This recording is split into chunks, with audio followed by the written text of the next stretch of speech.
చాలా మంది weight loss కోసం కూడా చూసే వాళ్ళు ఉంటారు. అంటే వాళ్ళకి లాప్రోస్కోపిక్ సర్జరీ అనేది ఏ విధంగా ఉపయోగపడుతుంది అంటారు? బాగా వెయిట్ ఉన్న వాళ్ళు చేసుకునేది బెరియాట్రిక్ సర్జరీ. ఆ ఏరియా వరకు మాత్రమే ఫ్యాట్ లాస్ కావాలంటే చేసే సర్జరీ లైపోసక్షన్. డాక్టర్, ఇప్పుడు చాలా మందికి పైల్స్ అనే దాంట్లో చాలా మంది బాధపడుతూ ఉంటారు. మనకు పైల్స్లో కూడా 4 స్టేజెస్ ఉంటాయండి. గ్రేడ్ 1 to గ్రేడ్ 4 అంటాం. ఎవరికైనా సిగరెట్ తాగితేనో మందు తాగితేనో జబ్బులు వస్తాయనో మనకు తెలుసు. ఈ పైలోనల్ సైనస్ అనే డిసీజ్లో ఏమవుతుందంటే ఆ మనిషి యొక్క ఓన్ జుట్టే తనకు ఒక విలన్ లాగా మారి తన స్కిన్ పైన దండయాత్ర చేసి లోపలికి వెళ్ళిపోయి ఇన్ఫెక్షన్ కలగజేస్తుంది.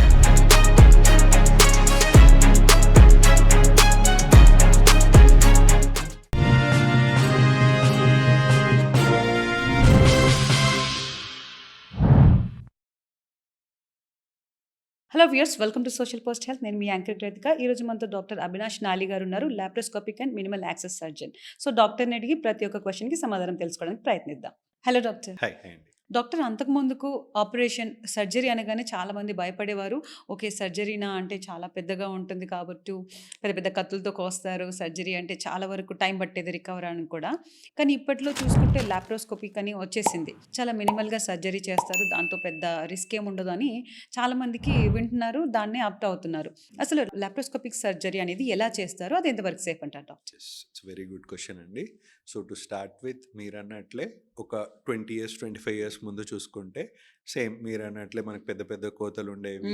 అండ్ ఈవెన్ మనకు సర్జరీ అంటే ప్రిపరేషన్కి కూడా మనం ఫస్ట్ పేషెంట్కి ఏం చెప్పేవాళ్ళం, అటెండర్స్ ఎవరైనా పిలిపించండి, బ్లడ్ బ్యాంక్లో కొంచెం డొనేట్ చేసి పెట్టండి, ఆపరేషన్ అప్పుడు బ్లడ్ అంతా అవసరం పడవచ్చు. అండ్ ఆపరేషన్ అయిపోగానే ఫస్ట్ వచ్చే స్టాండర్డ్ క్వశ్చన్ అటెండెన్స్ దగ్గర నుంచి, సరే ఎంత రక్తం పోయింది, కుట్లు పడ్డాయా, ఎన్ని రోజులు రెస్ట్ తీసుకోవాలి అని.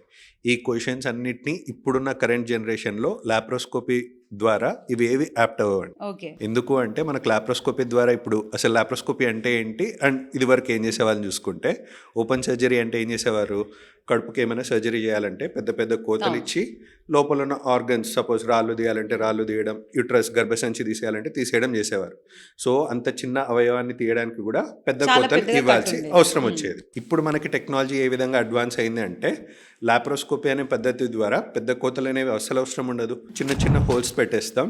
మరి అంత చిన్న హోల్స్తో లోపల ఎలా చూడగలుగుతున్నారు అని క్వశ్చన్ రావచ్చు. సో అందుకే ఆ చిన్న హోల్ ద్వారా మనం కెమెరా అనేది ఇన్సర్ట్ చేసేసుకుంటాం అండ్ ఆ కెమెరాని మనం వీడియో మానిటర్కి కనెక్ట్ చేసుకుంటాం.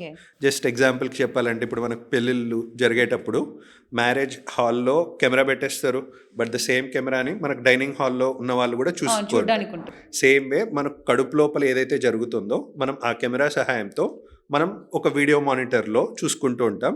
So rest of the surgery మనం ఆ వీడియో మానిటర్లో చూసుకుంటూ ఈ కెమెరా గైడెన్స్తో చేసేస్తాం. సో ఎంటైర్ సర్జరీ కూడా మనకు చిన్న చిన్న హోల్స్తోనే అయిపోతుంది. 1 will be for the camera, rest మనకు కుడి చెయ్యి ఎడం చెయ్యికి ఈక్వలెంట్గా మనకు లాప్రోస్కోపిక్ ఇన్స్ట్రుమెంట్స్ అని వస్తాయి. 3 incision చేస్తారా doctor? Depending on the surgery required minimum 3 incisions పడతాయి. కొన్ని సర్జరీస్లో 4 incisions 5 incisions కూడా పడవచ్చు. But largest size of the incision మనకు వచ్చేది 0.5 to 1 centimeter అన్నట్టు.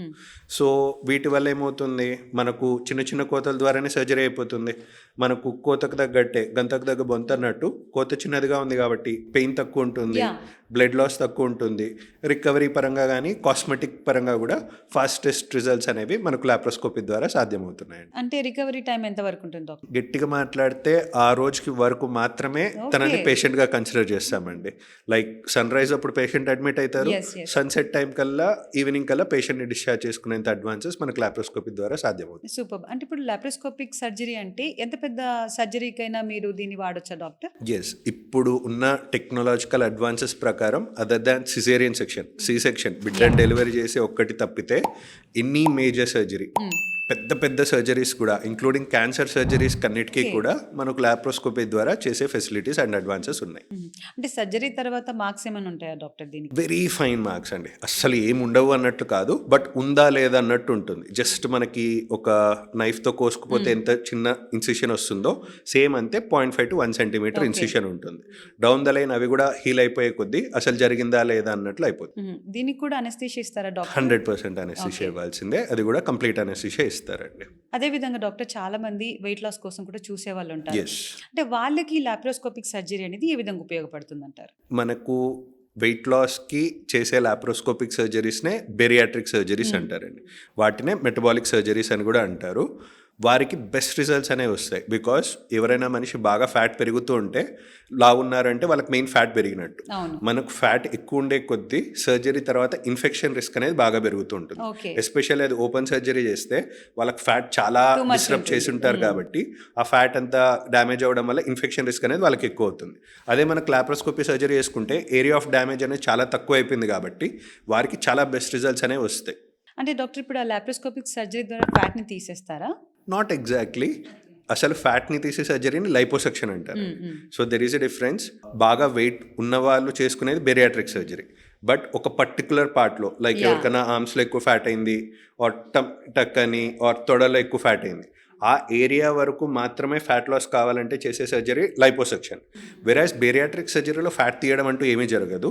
మనకు బేరియాట్రిక్ సర్జరీలో మోస్ట్లీ స్టమక్ అండ్ ఇంటెస్టైన్స్ పైన సర్జరీ జరుగుతుంది. Okay, okay. సో వాటిలో ఏమవుతుంది అంటే మనకు రకరకాల టైప్స్ ఉంటాయి బేరియాట్రిక్ సర్జరీస్లో కూడా. రెస్ట్రిక్టివ్ ప్రొసీజర్స్ అంటాం, మాల్ అబ్జార్ప్టివ్ ప్రొసీజర్స్ అంటాం. అంటే రెస్ట్రిక్టివ్ ప్రొసీజర్స్లో ఏం చేస్తామంటే మనకు స్టమక్ ఇంత పెద్దది, మనకు ఇప్పుడు ఏదైనా బిర్యానీ ఆర్డర్ పెట్టామనుకోండి, ఫుల్ బిర్యానీ పెట్టినా ఒక మనిషి తినగలడు. ఎందుకంటే మనకు స్టమక్ అనేది కూడా ఒక ట్యూబ్ లాంటి. ఎక్స్పాండ్ మనం గ్యాస్ నింపే కొద్దీ ఎట్లయితే ట్యూబ్ ఎక్స్పాండ్ అవుతుందో ఫుడ్ వల్ల మనకు స్టమక్ ఎక్స్పాండ్ Yeah. అవ్వచ్చు. మనకు ఈ రెస్ట్రిక్టివ్ సర్జరీస్లో ఏం చేస్తామంటే ఒక 1 లీటర్ కెపాసిటీ ఉన్న స్టమక్ని కూడా ఒక 200 ml అంత చిన్న ట్యూబ్గా మార్చడం అంటే జరుగుతుంది. స్టమక్ ని కట్ చేయడం జరుగుతుంది. ఎస్, అది ఒక టైప్ ఆఫ్ బేరియాట్రిక్ సర్జరీలో. ఇంకొక టైప్ ఆఫ్ బేరియాట్రిక్ సర్జరీలో బైపాస్ ప్రొసీజర్స్ అంటాం. అంటే మనం ఇప్పుడు ఎయిర్పోర్ట్ నుంచి హైదరాబాద్లో సిటీకి రావాలనుకోండి, ఒక రూట్ ఉంది, ఔటర్ రింగ్ రోడ్ ఉంది. ఔటర్ రింగ్ రోడ్ అంటే మనకి ట్రాఫిక్ అంతా బైపాస్ చేసి మనకి ఎట్లయితే ఫ్రీగా రీచ్ అవుతున్నామో సేమ్ వే మనకి ఇంటెస్టైన్స్ అనేవి 6 మీటర్ లెంగ్త్ ఉంటుంది. సో మనకు తిన్నదంతా అన్ని ఆ 6 మీటర్స్ ఇంటెస్టైన్లోకి పోయే కొద్దీ ఇంటెస్టైన్ పని ఏంటి, ఫుడ్లో ఉన్నదంతా తీసేసుకోవడం. అలా తీసేసుకొని మనం ఎక్కువ తినే కొద్దీ ఇది ఎక్కువ తీసేసుకొని మనకు అదంతా ఎక్సెస్ ఫ్యాట్గా మనకు డిపాజిట్ అవుతుంది. ఈ టైప్ ఆఫ్ బేరియాట్రిక్ సర్జరీస్ ద్వారా మనం ఒక పోర్షన్ ఆఫ్ ద ఇంటెస్టైన్ని బైపాస్ చేసేస్తున్నాం కాబట్టి మనం తిన్న అది అరుగు కెపాసిటీ కొంచెం తగ్గి మనకు వద్దనుకున్న వెయిట్ లాస్ అనేది మనకు ఆ పరంగా హెల్ప్ అవుతూ ఉంటుంది. అంటే నాకు వచ్చిన డౌట్ అంటే ఏంటంటే డాక్టర్, మామూలుగా ఇప్పుడు మీరు చెప్పారు కడుపుని కొంచెం తీసేయడం జరుగుతుంది అని చెప్పి, అంటే కడుపుని బట్టే మన ఆకలి ఉంటుందా లేకపోతే ఇక్కడ బ్రెయిన్ ఇచ్చే సిగ్నల్ బట్టి ఉంటుందంటారా? బ్రెయిన్కి ఇచ్చే సిగ్నల్ ఎవరు ఇస్తారు అనేది కూడా ఇంపార్టెంట్ అండి. మనకు ఆ సిగ్నల్ ఇక్కడికి బ్రెయిన్కి వెళ్ళేది కూడా ఇక్కడ నుంచి స్టార్ట్ అయ్యేది. ఓకే. సో మనకి ఇప్పుడు స్టమక్ని కొంచెం తీసేస్తున్నాం అన్నాం కదా, ఆ స్టమక్ని తీసే పోర్షన్లోనే మనకు గ్రెలిన్ అనే హార్మోన్ ఉంటుందండి. ఓకే. అంటే ఆ హార్మోన్ వల్లనే మీరు అన్నట్టు బ్రెయిన్కి సిగ్నల్ పంపే ఆ హార్మోనే గ్రెలిన్. ఓకే, సో ఆ హార్మోన్ ప్రొడక్షన్ అయ్యే కెపాసిటీని మనం తగ్గిస్తున్నాం కాబట్టి స్వతహాగానే పేషెంట్కి తినాలనే కెపాసిటీ తగ్గిపోతుంది. ఒకవేళ తినాలనుకున్నా Yes, కూడా yes, yes. ఇది వరకు 4 ఇడ్లీలు తినే వాళ్ళు ఇప్పుడు 1.5 ఇడ్లీ తింటేనే తింటారు. కొంచెం ఫుల్నెస్ అనే ఫీలింగ్ వచ్చి వాళ్ళు లిమిట్ చేసుకోవడానికి చాలా హెల్ప్ అవుతూ సో ఉంటుంది. ఈ విధంగా వాళ్ళు వెయిట్ లాస్ అవుతారు అనమాట. yes. కంప్లీట్ గా డిజైర్ అనేది తక్కువ అయిపోతుంది. డిజైర్ వీళ్ళకి. తక్కువ అవుతుంది.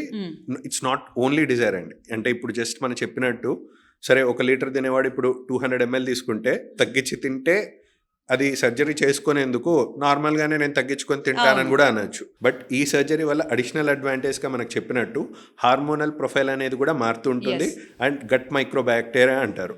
అంటే ఆ గట్ మైక్రోబ్యాక్టీరియా వల్లనే మనకు ఏ మనిషి లా ఉండాలి. బికాస్ ఎక్కువ మంది జనాలు మనకు కూడా వచ్చి చూసేది ఏమంటారు, వాడేమో అన్ని తింటున్నాడు బట్ వాడేమో సన్నగా ఉన్నాడు, చాలా మందికి ఉంటుంది డాక్టర్ యా ఈ డౌట్. నేనేమో ఏం తినకుండా నేను ఎందుకు ఇంత లావ్ అయిపోతున్నాను అంటారు. Because every human is different అండి.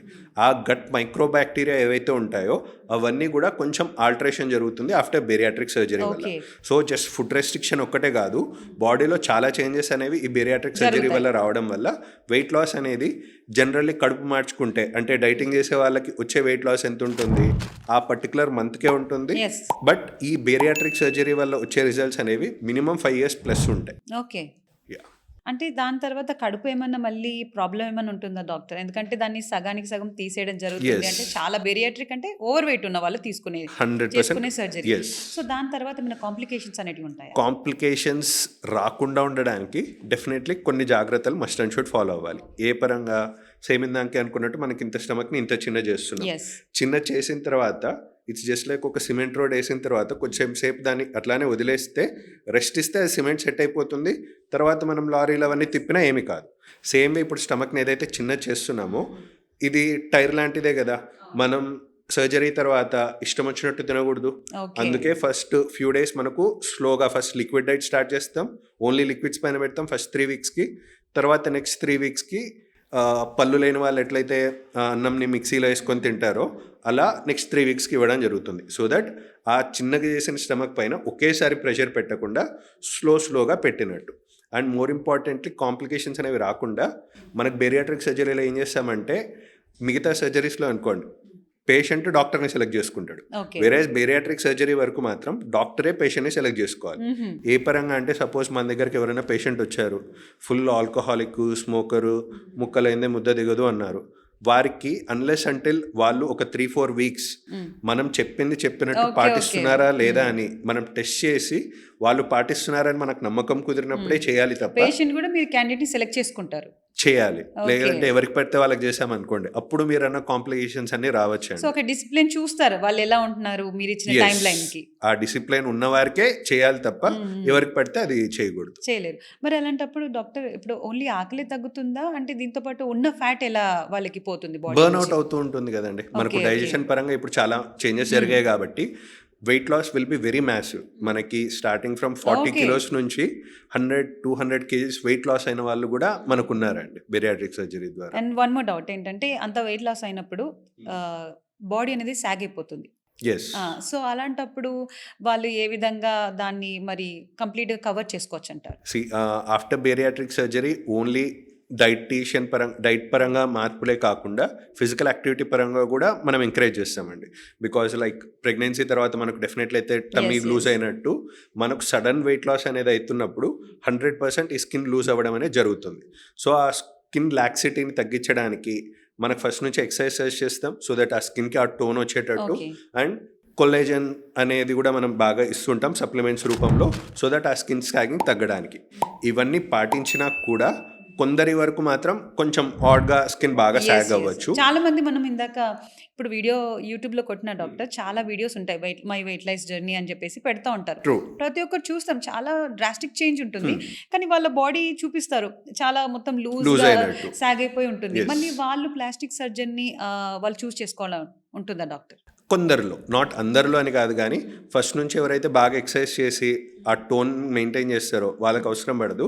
బట్ కొందరికి మాత్రం బాగా లూజ్ అయిపోయి అది కాస్మెటికల్లీ కొంచెం చూడడానికి ఇబ్బందిగా ఉంటే మాత్రం ఆ లూజ్ అయిన స్కిన్ని మాత్రం తీయడానికి కొంచెం కాస్మెటిక్ సర్జరీస్ కూడా అవసరం పడుతుంటాయి కొందరిలో. అంటే డాక్టర్ ఇప్పుడు లాప్రోస్కోపిక్ సర్జరీ అనేది బేరియాట్రిక్ సర్జరీ అనేది 2 different people complete laparoscopy is technology, technology whereas bariatric surgery is use of that technology for weight loss. For weight loss. Super doctor, thank you. చాలా క్లియర్గా explain చేశారు. నేను కూడా అనుకుంటా చాలా మందికి కన్ఫ్యూజన్ ఉండింది, దీనివల్ల ప్రతి ఒక్కరికి అర్థమవుతుంది అనుకుంటాను ఈజీ వేలో. డాక్టర్ ఇప్పుడు బేరియాట్రిక్ సర్జరీ అనేది చేసుకునే వాళ్ళు ఉంటారు, చాలా మంది ఉన్నారు. అంటే వారు ఎవరిని మీరు డిసైడ్ చేస్తారు వీరికి బేరియాట్రిక్ సర్జరీ అవసరం, వీళ్ళకి దే ఆర్ నాట్ ఫిట్ అనేది మీరు ఎలా డిసైడ్ చేస్తారు డాక్టర్? సో ఎవరికైనా యంగ్ లేడీస్ వచ్చినారు, వారికి ఇప్పుడు నెక్స్ట్ మంత్ 2 monthsలోనే పెళ్ళి ఉంది, ఒక 5-10 kgs కట్ డౌన్ అవుదాం అనుకున్నారు, ఓకే, వారికి బేరియాట్రిక్ సర్జరీ అవసరం లేదు. ఎందుకు అంటే bariatric surgery massive weight loss, చాలా కొండల్ని కరిగించాలి అన్నంత వెయిట్ ఉన్న వారికే బేరియాట్రిక్ సర్జరీ అనేది సజెస్ట్ మాక్సిమం చేయడం. వెయిట్ ఎంత ఉండాలి డాక్టర్? మాక్సిమం వెయిట్ ఎంతైనా పర్వాలేదు, మనకి క్రైటీరియా ఎట్లుంటుందంటే బాడీ మాస్ ఇండెక్స్ అని ఉంటుంది. ఓకే, చూస్తారు. ఎందుకంటే నాట్ ఓన్లీ వెయిట్, మనకు హైట్కి వెయిట్కి రిలేషన్ ఉంటుంది. బిఎంఐ చూసుకుంటారు. ఎగ్జాక్ట్లీ. సో ఆ బాడీ మాస్ ఇండెక్స్ అనే దాంట్లో మనకు ఏ హైట్కి ఎంత వెయిట్ ఉంటే కరెక్ట్ అనేది మనం చూస్తాం. కాబట్టి ఆ బాడీ మాస్ ఇండెక్స్ ప్రకారం వెస్ట్రన్ పాపులేషన్ లైక్ యుఎస్ లాంటి దేశాల్లో అయితే ఆ బాడీ మాస్ ఇండెక్స్ 40 కంటే ఎక్కువ ఉంటే సర్జరీ సజెస్టెడ్ అంటారు. బట్ మనకు ఇండియాలో చూసుకుంటే ఆర్ ఏషియన్ కంట్రీస్లో చూసుకుంటే మనకు డయాబెటీస్ అనేది బాగా తరచుగా వస్తుంది. కాబట్టి మనకు వెస్ట్రన్లో 40 కట్ ఆఫ్ అంటారు. ఓకే, మన వరకు మాత్రం 37.5 వితౌట్ కోమాబిటీస్, అంటే షుగర్ బీపీ లేకుండా 37.5 కంటే ఎక్కువ బిఎంఐ ఉన్న వాళ్ళకి చేస్తాం. ఇంకొందరికి లైక్ చాలా యంగ్ వాళ్ళు బట్ వాళ్ళకి ఇన్సులిన్ డిపెండెన్సీ చాలా ఎక్కువ ఉంది, అన్కంట్రోల్డ్ షుగర్ ఉంది, అన్కంట్రోల్డ్ బీపీ అట్లా ఉన్న వారికి 32.5 బిఎంఐ ఉన్న వారికి కూడా చేస్తాం. దీంట్లో ఎక్కువ మందికి వచ్చే డౌట్ ఏంటంటే షుగర్కి వెయిట్ లాస్కి సంబంధం ఏంటి అనుకుంటారు. ఈవెన్ నేను అదే అడుగుదాం అనుకున్నా. Yes. చాలా మంది డాక్టర్ నాకు షుగర్ అని ఎందుకు అడుగుతారు, షుగర్ ఉందా అని అడుగుతారు కదా, దానికి దీనికి ఏం సంబంధం అని అంటారు. అంటే అంత మీరు దాన్ని పాయింట్ తీసుకోవడానికి అంటే ఏంటి డాక్టర్, ఎందుకు తీసుకుంటారు? బికాజ్ ఎక్కువ మందికి తెలియనిది ఏంటంటే వెయిట్ గెయిన్ అనేది ఆర్ ఉబకాయం ఒబిసిటీ అనేది hyper tension, diabetes, PCOS, thyroid సమస్యలు ఇవన్నీ కూడా ఆల్ టుగెదర్ కంబైన్డ్ వస్తాయండి. దాన్నే మెటబాలిక్ సిండ్రోమ్ అంటారు. ఎందుకంటే ఈ వీటిలో ఏ ఒక్కటి వచ్చినా మిగతావన్నీ వచ్చే రిస్క్ ఉంటాయి. సో అందుకే మీరు పర్టికులర్గా అడుగుతారు. ఎస్, ఎందుకంటే డయాబెటీస్ అండ్ హైపర్ టెన్షన్ వాళ్ళకు ఉన్న వాళ్ళకి వాళ్ళు తక్కువ వెయిట్ ఉన్నా కూడా Okay. వారికి సజెస్ట్ చేయడం జరుగుతుంది. అవి ఏవీ లేవంటే కొంచెం ఎక్స్ట్రా వెయిట్ ఉన్న వాళ్ళకే మనకు సర్జరీ సజెస్ట్ చేయడం జరుగుతుంది. బికాజ్ ఈ మెటబాలిక్ కాంప్లికేషన్స్ అనేవి వాళ్ళు ఎంత జిమ్కి డైట్ వెళ్ళినా వాళ్ళు తగ్గే ఆ కొన్ని కిలోస్తో మనకు పెద్ద మార్పులు చేర్పులు జరగవు. ఓకే. అందుకే జస్ట్ మార్క్ మై వర్డ్స్ అండి, ఇప్పటి వరకు మనకు షుగర్కి మెడిసిన్ అంటే టాబ్లెట్లు ఇవ్వడమో ఇన్సులిన్ ఇవ్వడమో ఇప్పటికి దాని మీద డిపెండ్ అయి ఎస్. డౌన్ ద లైన్ మీరే చూస్తారు డయాబెటీస్కి కూడా సర్జరీ చేసి తగ్గించుకునేంత అడ్వాన్సెస్ అనేవి మనకు ఆల్రెడీ ఇప్పుడు ఫస్ట్ టైం వింటున్నా. ఒకవేళ అలా వస్తే చాలా మంది కొంచెం రిలీఫ్గా ఫీల్ అవుతారు. ఎస్ దానివల్ల కంప్లీట్లీ రివర్సల్ కాకపోయినా సపోజ్ ఎవరికైనా షుగర్ ఉన్న వాళ్ళకి ఇన్సులిన్ చాలా హెవీ డోసెస్లో తీసుకుంటున్నారు, అలాంటి వారు వస్తే ఇన్సులిన్ నుంచి ట్యాబ్లెట్స్కి రావచ్చు.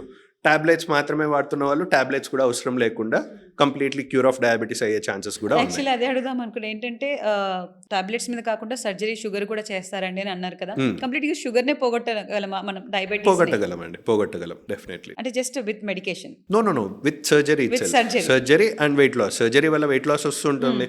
సో వాళ్ళకి ఆ మెటబాలిజం పరంగా ఏవైతే డిఫికల్టీస్ అండ్ డిస్టర్బెన్సెస్ జరిగాయో అవన్నీ కూడా ఆఫ్టర్ సర్జరీ కరెక్ట్ అవుతాయి. కాబట్టి దేర్ ఆర్ పీపుల్ డోస్ పరంగా తగ్గించుకునే వాళ్ళు ఉన్నారు, షుగర్ని కంప్లీట్లీ క్యూర్ చేసుకునే వాళ్ళు కూడా ఉన్నారు. అంటే దానివల్ల ప్యాంక్రియాస్ అనేది ఇంకా బాగా వర్క్ చేస్తుంది అంటారు? ప్యాంక్రియాస్ పరంగా కాకుండా overall metabolism, okay, overall metabolism పరంగా హెల్ప్ అవుతుంటుంది. And one more question doctor, కొంతమంది వెయిట్ లాస్ అవ్వాలనుకుంటారు కానీ వాళ్ళు ఓవర్ వెయిట్ ఏమి ఉండరు.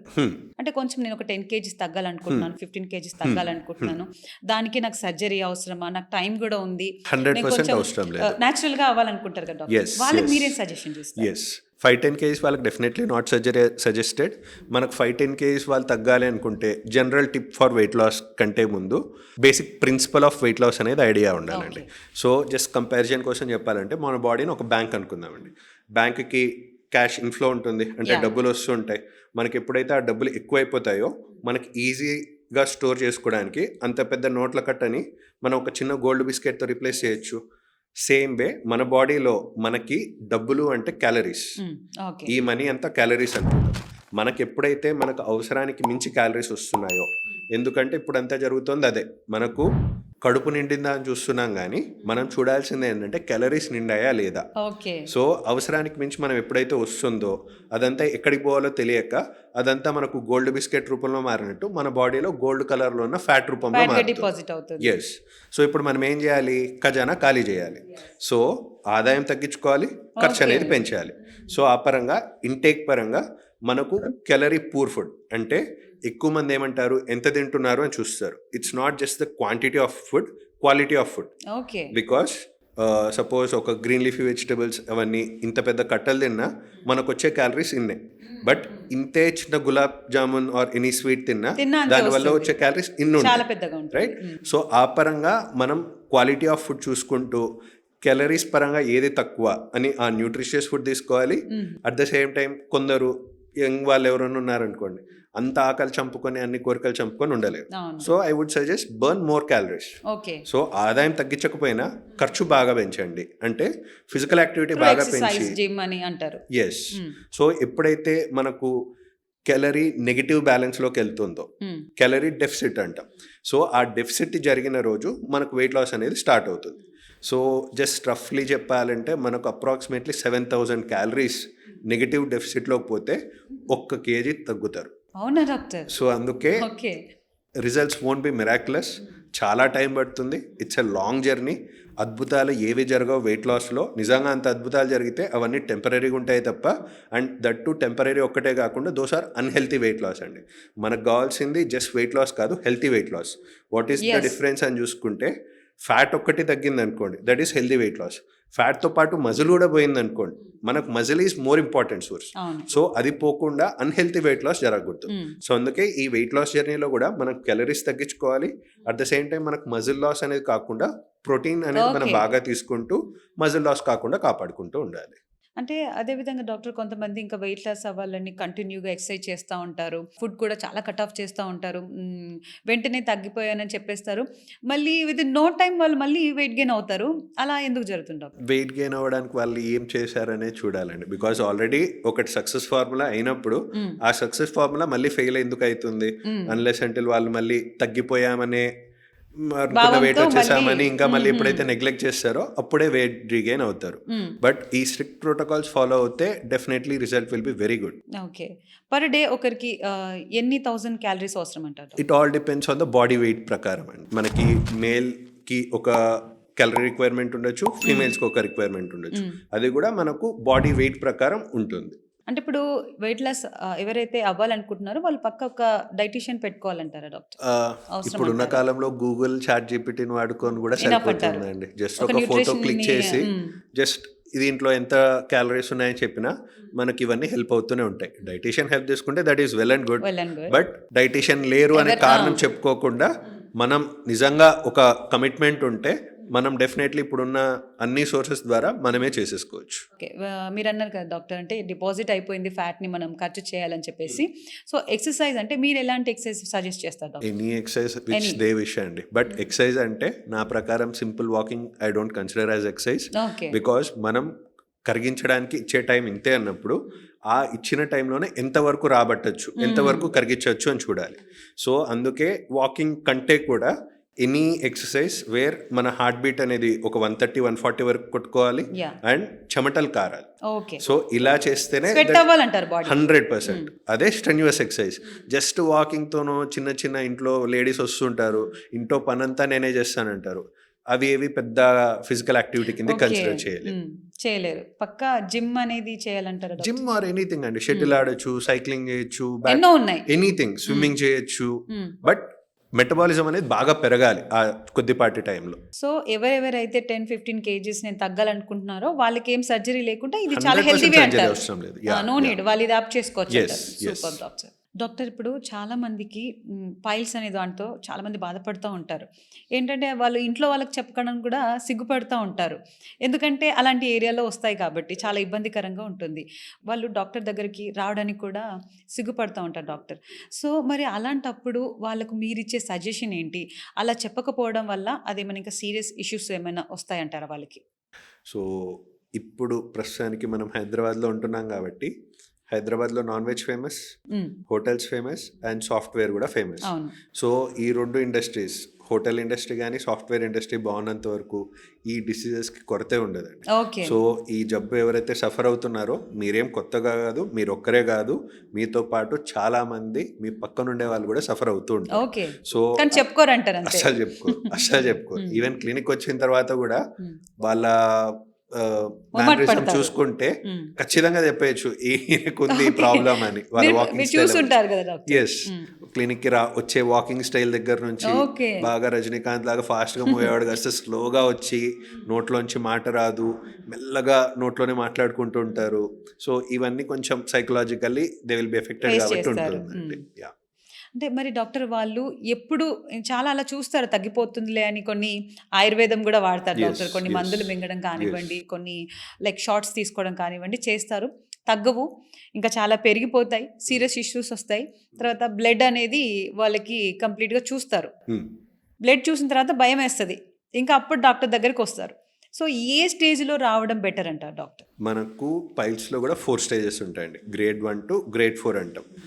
మనకి ఎట్లా డిసైడ్ అవుతుంది అంటే మనకు మోషన్ వెళ్ళే మార్గం దగ్గర పైల్స్ అంటే ఏమవుతుంది, ఇక్కడ ఒక చిన్న కండలాగా పెరిగి ఆ కండే మనకు మోషన్ పోయినప్పుడు ప్రెషర్ పడే కొద్దీ లోపల ఉన్న కండ బయటకు వచ్చేదాన్నే మనం పైల్స్ అంటాం. మనకి ఈ గ్రేడ్స్లో కూడా 1 to 4లో first and second grade of piles వరకు పెద్దగా మనకు సర్జరీ అనేది అవసరం పడదు. మోస్ట్లీ డైట్ అండ్ మెడిసిన్స్తోనే మనకు సెట్ అయిపోతుంది. ఎవరికైతే గ్రేడ్ 3 అండ్ గ్రేడ్ 4 ఉన్నాయి అండ్ వారికి ఎవరైతే డైట్ అండ్ మెడిసిన్స్ ఫాలో అయినప్పటికీ కూడా ఎవరికైతే కంటిన్యూస్గా బ్లీడింగ్ అయ్యి ఇబ్బంది అవుతుందన్న వారికి మాత్రమే సర్జరీ అనేది సజెస్టెడ్ ఉంటుందండి. అంటే వాళ్ళు ఎలా గుర్తించాలి డాక్టర్? మాకు పైల్స్ ఉన్నాయి, లేకపోతే ఏ స్టేజ్లో ఉంది, సెకండ్ స్టేజ్లో ఉంది, థర్డ్ స్టేజ్లో ఉంది అని వాళ్ళు ఎలా గుర్తించాలి ఎవరికైనా ఉన్న? మనకు పైల్స్లో ఫస్ట్ ఆఫ్ ఆల్ వాళ్ళు గమనించాల్సింది ఎవ్రీ టైం వాళ్ళు మోషన్కి వెళ్ళినప్పుడు కమోడ్లో బ్లడ్ పడుతుందా లేదా. ఓకే. బికాజ్ అది మిస్ అయితే చాలా మేజర్ సిమ్టమ్ని ఆర్ కంప్లైంట్ని మనం మిస్ అయినట్టు. ఓకే. స్టేజ్ 1 ఆఫ్ పైల్స్లో జస్ట్ మోషన్లో బ్లడ్ పడుతుంది తప్ప ఆ ఏరియాలో కండలాగా కానీ ఏదైనా తగలడం అంటూ జరగదు. ఓకే, అలా కూడా ఉంటుంది డాక్టర్. ఎస్. గ్రేడ్ 2లో వరకు మాత్రం మోషన్ వెళ్ళేటప్పుడు పైనుంచి ప్రెషర్ పడుతుంది కాబట్టి లోపల నుంచి ఏదో కండ బయటకు వచ్చినట్టు ఉంటుంది. అండ్ వన్స్ మోషన్ వెళ్ళిపోగానే ఆ ప్రెషర్ అనేది లేదు కాబట్టి బయటకు వచ్చింది కాస్త లోపలికి వెళ్ళిపోతూ ఓకే, ఉంటుంది. ఓకే. ఇది గ్రేడ్ 2. గ్రేడ్ 3 వరకు మోషన్ వెళ్ళేటప్పుడు లోపల నుంచి బయటకు వచ్చింది, మోషన్ వెళ్ళిపోయిన తర్వాత కూడా అది బయటే ఉంది. అన్లెస్ అంటే మనం దాన్ని లోపల పుష్ చేసేంత వరకు కూడా ఓకే. బయటే ఉంటే దాన్ని గ్రేడ్ 3 అంటారు. గ్రేడ్ 4 వచ్చిన వాళ్ళకి మనకు వైన్స్ బయటకు వచ్చేసిన తర్వాత లోపలికి మనం ఎంత ట్రై చేసినా కూడా లోపలికి వెళ్ళకపోతే దాన్ని గ్రేడ్ 4 అంటారు. ఓకే డాక్టర్, ఇప్పుడు ఇదంతా వాళ్ళకు అర్థం అవుతుంది, చూసే వాళ్ళు చూస్తూ ఉంటారు. అంటే దాన్ని అలానే ఉంచి క్యూర్ చేసుకోకపోతే ఏమైనా వాళ్ళకి ప్రమాదం ఉంటుందంటారా? 100% రోజు మనకు మోషన్ పోయినప్పుడల్లా బ్లీడింగ్ అవుతూనే ఉంటుంది. ఇప్పుడు ఎంత పెద్ద ట్యాంక్ అయినా సరే ట్యాంక్కి ట్యాప్ అనేది ఓపెన్ చేసి పెట్టేస్తే ట్యాంక్ అంతా ఖాళీ అయిపోతుంది. సేమ్ వే మనకు హీమోగ్లోబిన్ ఏదైతే ఉండాలో ఇలా తెలియక కొంచెం కొంచెం బ్లడ్ లాస్ అవుతూ ఉంటే దెర్ ఆర్ పీపుల్ బాత్రూంలో కుప్పగూలిపోయి ఎమర్జెన్సీలో వచ్చిన వారు కూడా ఉంటారండి. సో అవంతా వాళ్ళకి చూస్తే హిమోగ్లోబిన్ ఎంత ఉండంటే 3 గ్రాములు 4 గ్రాములో ఉంటుంది. సో అంత తక్కువ ఒక్క రోజులో అయితే పోదు. వాళ్ళకి చాలా రోజుల నుంచి ఉండి వాళ్ళు ఇట్లా నెగ్లెక్ట్ చేసిన వారికి ఇట్లా అవుతుంది, మెల్లిమెల్లిగా పోతూ ఉంటుంది. ఎస్. సో స్లో పాయిజన్ లాగా అది హిట్ అవుతూ ఉంటుంది. సో అందుకే మరీ ఫ్రీక్వెంట్గా అవుతుందంటే మాత్రం డెఫినెట్లీ వెయిట్ చేయడంలో అర్థమే లేదు. Because that will result in a very costly complications అండి. సార్, ఇప్పుడు ఈ పైల్స్తో బాధపడుతున్న వాళ్ళకి మీరు సొల్యూషన్ ఏం చెప్తారు doctor? First and foremost thing is fibre అండి. మనకి పీచు పదార్థం అనేది ప్రతి మీల్లో ఉండేలా చూసుకోవాలి. పీచు పదార్థం అంటే ఏంటి? ఫ్రూట్స్ కావచ్చు, వెజిటబుల్స్ కావచ్చు, ఓట్స్ అని ఇవన్నీ ఉంటాయి. వీటిలో కూడా ఫ్రూట్స్ని తీసుకోమన్నాం కదా అని జ్యూస్ రూపంలో తీసుకోకూడదు. బికాజ్ ఒక జ్యూస్ షాప్కి వెళ్తే మిక్సీలో కొట్టిన తర్వాత ఫిల్టర్ చేసేసి మనకు గ్లాస్లో పోసిస్తారు. ఆ గ్లాస్లో పోసిచ్చేది ఓన్లీ జ్యూస్, ఓన్లీ రసం. మనకి ఏదైతే ఫిల్టర్ చేసి వడగట్టేస్తున్నాడో that is all the fibre content అన్నట్టు. కంప్లీట్ గా దాంట్లో వెళ్ళిపోతుంది, ఆ తోలు పదార్థంలోనే ఉంటుంది. సో అదంతా కూడా మనకు ఎవ్రీ మీల్లో ఫైబర్ ఉందా లేదా అని చూసుకోవాలి. దాంతోపాటు వాటర్ ఇంటేక్ బాగుండేలా చూసుకోవాలి, అడిక్వేట్ హైడ్రేషన్ కావాలి, and more importantly physical activity అండి. మనం ఫిజికల్ యాక్టివ్ ఉంటేనే మన పేగులు కూడా యాక్టివ్ ఉంటాయి, మన డైజెషన్ బాగుంటుంది. ఎవరైతే లైక్ మనకు కూడా ఎప్పుడైనా వీకెండ్స్ వచ్చాయి, హాలిడేస్ వచ్చాయి, ఏముంది చేతిలో రిమోట్ ఉంటుంది, ముందర టీవీ, కింద సోఫా, పొద్దున తిన్నది మామూలుగా అయితే మధ్యాహ్నం కాకలేయాలి. ఏ రోజు అయితే హాలిడే ఉంటుందో మనం ఫిజికల్ యాక్టివ్గా లేకపోతే ఆ రోజు పొద్దున తినిందే ఇంకా ఉంటారు. సో అందుకే ఫిజికల్లీ మనం యాక్టివ్గా ఉండాలి. లేదంటే ఏమవుతుంది, ఎక్కువసేపు ఫుడ్ పేగుల్లో మన ఫుడ్ అనేది ఉండే కొద్దీ ఇంటెస్టైన్స్ కున్న పని ఏంటి, ఫుడ్లో ఉన్న వాటర్ అంతా లాగేసేయడం. సో అదంతా లాగేసి that will make the stool harder. So దానివల్ల ఈ కాంప్లికేషన్స్ అన్ని ఎక్కువగా వస్తుంటాయి. ఓకే. ఎస్పెషల్లీ మనకి ఇంకొక కేటగిరీ ఏంటంటే ఫీమేల్స్ వరకు అండి.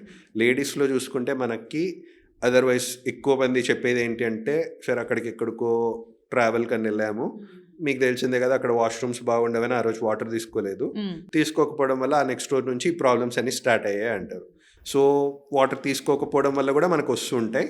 అండ్ యాడెడ్ టు ఇట్ లేడీస్లో మనకు హార్మోన్స్ ఎఫెక్ట్ కూడా ఉంటుంది. పీరియడ్స్ టైంలో కొంచెం ఫ్లక్చుయేషన్స్ ఉంటాయి.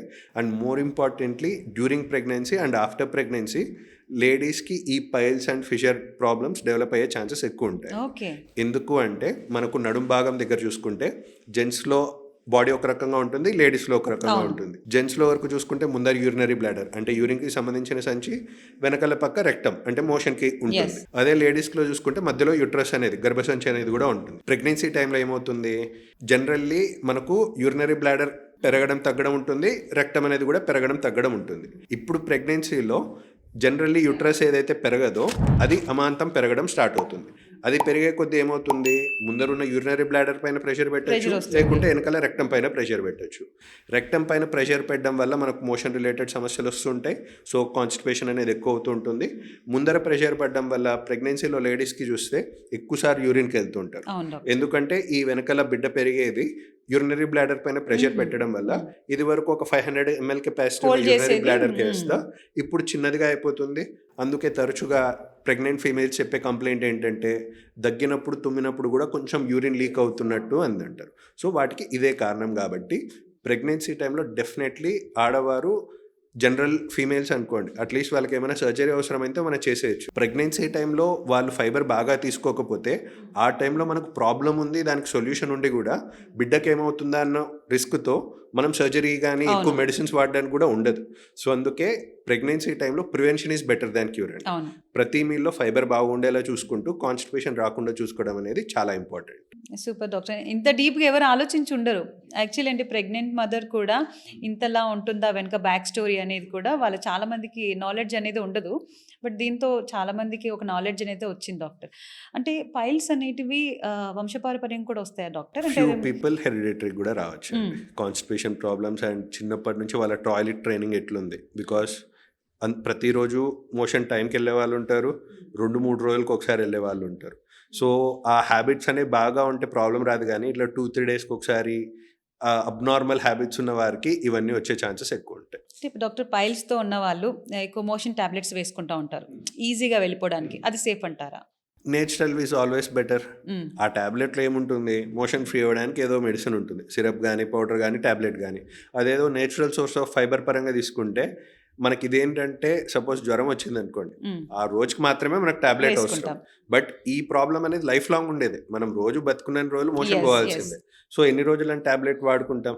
సో నేచురల్ సోర్సెస్కి షిఫ్ట్ అవ్వడం చాలా ఇంపార్టెంట్. అదేవిధంగా డాక్టర్ ఫిషర్స్ అండ్ పైలోనాయిడ్స్ అని కూడా అంటారు కదా డాక్టర్, అంటే వాటికి వీటికి డిఫరెన్స్ ఏంటి, అంటే అవి ఎందుకు వస్తాయంట? సో ఫస్ట్ మనకు పైల్స్ అనేది మనం చెప్పినట్టు కండ పెరిగి పెరిగి వస్తుందన్నాం. సో పైల్స్ అనేది చాలా మంత్స్ కొద్దీ మన కాన్స్టిపేషన్ అండ్ ముఖ్య అలవాటు ఉన్న వారికి స్లోగా వచ్చేది పైల్స్ అండి.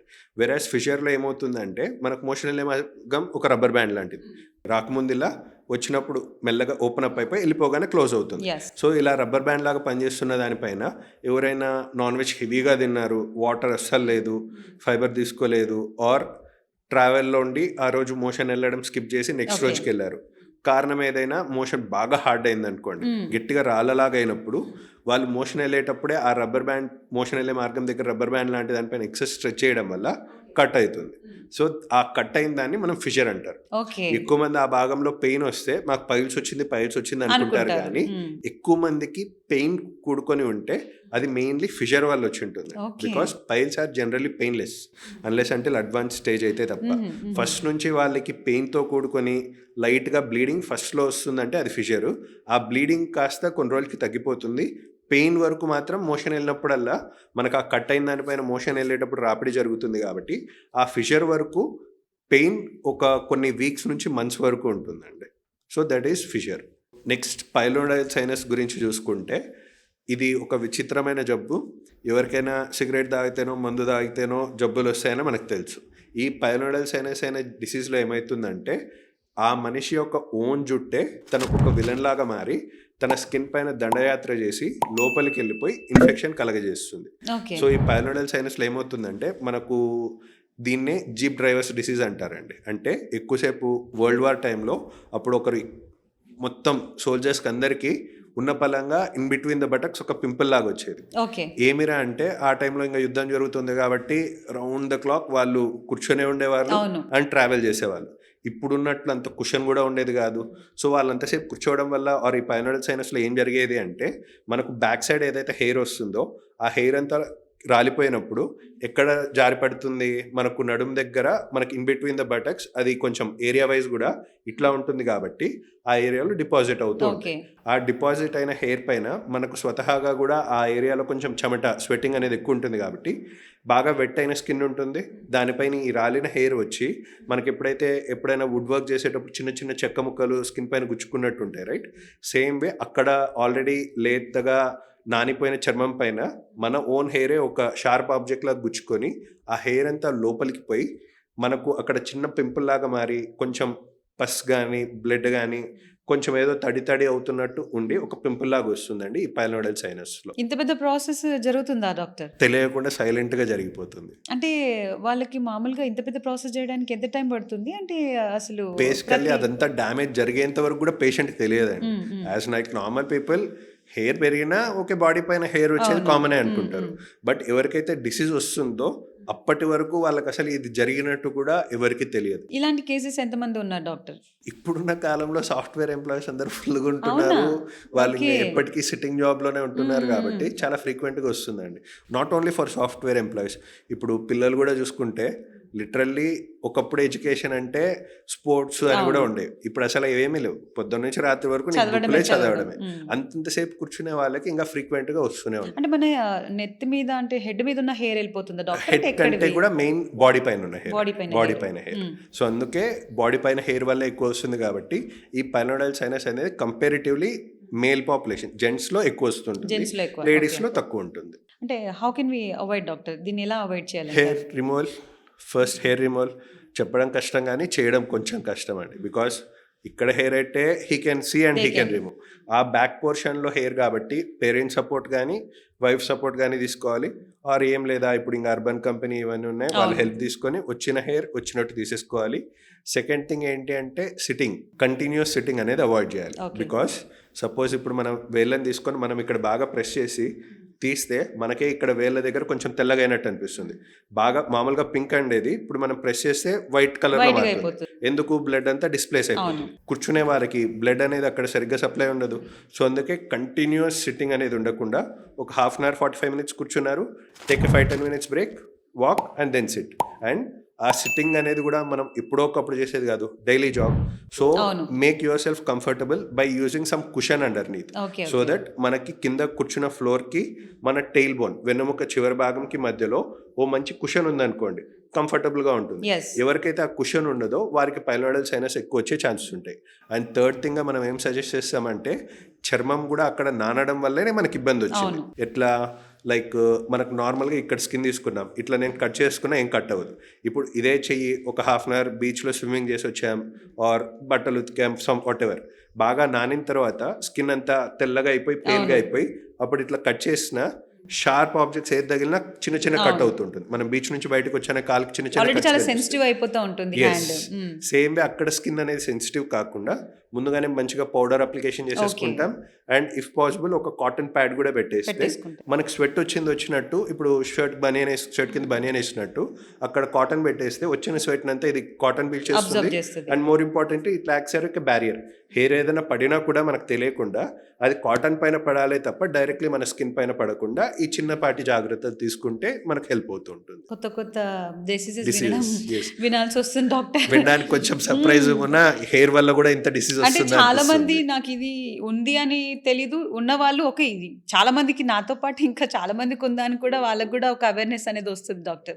అంటే వీటికి మరి ట్రీట్మెంట్ ఓన్లీ మెడిసిన్ తో వెళ్తుందా డాక్టర్? దీనికి కూడా ఏమైనా సర్జరీ అవసరం? సర్జికల్ అండి. సర్జరీ లోపల పోయిన హెయిర్ అట్లా ఉన్నంత వరకు ఆ హెయిర్ వల్ల రిపీటెడ్ గా ఇన్ఫెక్షన్స్ వస్తూనే ఉండొచ్చు. సో అందుకే ఆ లోపల హెయిర్ ఏదైతే ఆ ట్రాక్ట్ ద్వారా వెళ్ళిందో ఆ tract plus hair and infection ని మొత్తం తీసేయడమే మనకు. ఎక్కడ స్టోర్ అవుతుంది డాక్టర్ ఇలా వెళ్ళిన హెయిర్? కొందరికి మనకు ఆ in between the buttock start అయిపోయిన సొరంగం it can spread in all the directions అండి. పైకి వెళ్ళొచ్చు, కిందికి వెళ్ళొచ్చు, ఇంకా డీప్ గా వెళ్ళి మనకు కొందరిలో స్పైనల్ కార్డ్ వరకు కూడా వెళ్ళొచ్చు. స్పైన్ వరకు వెళ్తుందా డాక్టర్? అక్కడే కదండి మనకు టైల్ బోన్ చివరిలోనే వచ్చింది కాబట్టి మనకు అక్కడ చాలా డిస్టెన్స్ కూడా ఉంది. సిఎస్ఎఫ్ ఉంటుంది కదా, అంటే లోపలికి కూడా వెళ్తుంది. వెరీ డీప్ గా అంత లెవెల్లో వెళ్తుంది, బోన్ లెవెల్లో వెళ్తుంది. బోన్ లెవెల్ అంటే డాక్టర్ అది హెయిర్ గ్రోత్ అవుతుందా అక్కడ, లేకుంటే అలానే ఉంటుందా? హెయిర్ గ్రోత్ కాదు, పైన ఉన్న హెయిర్ లోపలికి వెళ్ళడం వల్ల ఇన్ఫెక్షన్ స్ప్రెడ్ అవుతుంది. ఓకే, హెయిర్ మాత్రం అంతే ఉంటది కానీ ఇన్ఫెక్షన్ అనేది స్ప్రెడ్ అవుతుంది. దీన్ని కూడా లైపోసెక్షన్ చేస్తారా డాక్టర్? లైపోసెక్షన్ కాదు, సర్జికల్ ద్వారా మనం ఆ ట్రాక్ట్ ఏదైతే ఉందో ఆ హెయిర్ వెళ్ళిన ట్రాక్ట్, ఆ ట్రాక్ట్ ని లేజర్ ద్వారా తీసేయడం జరుగుతుంది. లేజర్ ద్వారా తీసేసి. ఓకే, మరి ఫిషర్ కూడా సేమా డాక్టర్? yes, ఫిషర్ కి not always surgery is needed. Not always కాదు, ఉల్టా అండి. Out of 100%, 99% of the people with fissure don't require a surgery. ఎందుకంటే మనకు కట్ అయింది, మనం కొంచెం జాగ్రత్తలు అంటే ఫైబర్ బాగా తీసుకుంటూ మోషన్ ఫ్రీ అయ్యేలా చేసుకుంటే ఆ కట్ అయింది కాస్త స్లోగా హీల్ అవుతుంది. సో 99% ఫిషర్ ఉన్న వారిలో సర్జరీ ఏమి అవసరం పడదు. ఎవరికి సర్జరీ అవసరం పడుతుంది అంటే ఎవరికైతే మోషన్ వెళ్ళే మార్గం బాగా టైట్గా బిగించుకుపోయింది, మూసుకుపోయి ఫ్రీక్వెంట్గా బ్లీడింగ్ అవుతుంది, లేదా అక్కడే ఇన్ఫెక్షన్ అయింది, అలా కొన్ని కేటగిరీస్లో మాత్రమే సర్జరీ అవసరం పడుతుంది తప్ప మెడిసిన్స్ అండ్ డైట్తో we can cure fissure. Okay. మీరు పేషెంట్‌ని చూసి వాళ్ళ కండిషన్‌ని బట్టి మీరు సర్జరీ Yes, అనేది yes. సజెషన్ చేస్తారు. ఎస్. Okay doctor.